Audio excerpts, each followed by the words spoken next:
की हालत के बारे में जानकारी लेना चाहते हैं, लेकिन तस्वीरें आप देखिए, धमाका हुआ तो किस तरह से अफरा तफरी मची थी। दिल्ली के लाल किले के पास एक जबरदस्त कार में धमाका हुआ। अब तक जो आधिकारिक जानकारी है, 8 लोगों की मौत हो चुकी, कई लोग घायल हैं। एलएनजेपी अस्पताल में, नजदीक के अस्पताल में उपचार चल रहा है। एनएसजी की टीम, एनआईए की टीम मौके पर पहुंची है, फॉरेंसिक टीम मौके पर पहुंची हुई है। लेकिन सबसे बड़ी खबर यह आई कि हरियाणा नंबर की वो कार थी जिसमें धमाका हुआ। कई बार पिछले कुछ दिनों में उसे खरीदा बेचा गया और आखिरी बार जम्मू कश्मीर के पुलवामा में उसे बेचा गया था। अब इस कड़ी को जोड़ने की कोशिश हो रही है कि पुलवामा में आखिरी बार जिसे बेचा गया, उस कार में धमाका इतना जबरदस्त हुआ दिल्ली में लाल किले के सामने कैसे। कुछ दिन पहले ही, आज सुबह से भी लगातार ऐसे ही संदिग्धों को पकड़ा गया, विस्फोटक पकड़ा गया फरीदाबाद में, दिल्ली से ही नजदीक हरियाणा के फरीदाबाद में। क्या उस विस्फोटक से इस वारदात का कोई कनेक्शन है?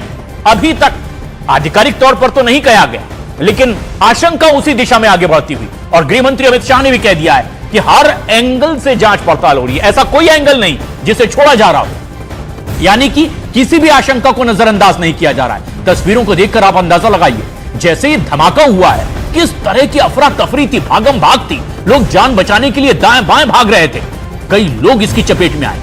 बताया गया कि लाल किले के बिल्कुल सामने जो सिग्नल है, वहां जब ट्रैफिक बहुत ज्यादा था, कई चश्मदीदों ने बताया कि अक्सर यहां ट्रैफिक जाम होता है, भरपूर ट्रैफिक था, शाम का वक्त था, 6 तकरीबन 52 मिनट का वक्त, और गाड़ियां बहुत धीमी गति से आगे बढ़ पा रही थी, और तभी इस आगे बढ़ती कार में यह धमाका हो जाता है। आसपास की कई गाड़ियां इसकी चपेट में आती है, वो लोग जो आसपास मौजूद थे वो उसकी चपेट में आ जाते हैं, कई लोग घायल हुए हैं, अस्पताल में उपचार चल रहा है। मोहम्मद सलमान की ये वो आइडेंटिटी जो आप देख रहे हैं, जिसके नाम से वो गाड़ी रजिस्टर्ड है, जिसमें धमाका हुआ है, HR-26, गुरुग्राम की हरियाणा के आरटीओ नंबर पर रजिस्टर्ड वो कार जो हिंडई की i20 कार बताई जा रही है, जिसमें धमाका हुआ, ये मोहम्मद सलमान के नाम पर रजिस्टर्ड 2014 का। और ऐसे में जब इसकी तफ्तीश आगे बढ़ाई गई तो पता यह चला कि पिछले ही कुछ दिनों में यही कार कई बार खरीदी बेची गई। जो प्राथमिक तौर पर जानकारी आ रही है, आधिकारिक तौर पर पुष्टि का इंतजार है कि मोहम्मद सलमान के पास से फिर वो देवेंद्र को गाड़ी बेच दी गई, वो ओखला में बेची गई, फिर किसी और के पास। लेकिन एक बड़ी खबर आई कि आखिरी बार ये कश्मीर के पुलवामा में बेची गई थी।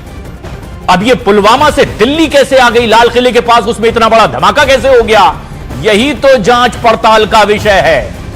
और कई लोग इसकी चपेट में आए, फॉरेंसिक टीम, एनएसजी की टीम, एनआईए की टीम मौके पर है, हर एंगल से इसकी पड़ताल हो रही है। गृह मंत्री ने कहा बहुत जल्द पता चल जाएगा वजह आखिर क्या है, लेकिन अब तक सिर्फ सवाल खड़े हुए हैं। शंकर आनंद हमारे सहयोगी हमसे सीधे जोड़ रहे हैं, मौके पर ही वो मौजूद हैं। शंकर, जिस तरह की ये तमाम घटनाएं हम दर्शकों को बता रहे हैं कि आखिरी बार पुलवामा में बेची गई, बहुत कम वक्त में कई बार बेची गई, अब जो गाड़ी धमाका जिसमें होता है, क्या उससे जुड़ी कोई और अपडेट अब तक की तफ्तीश में एक बड़ी खबर के तौर पर जो आपके पास इस वक्त हो, दर्शकों को तुरंत बताएं।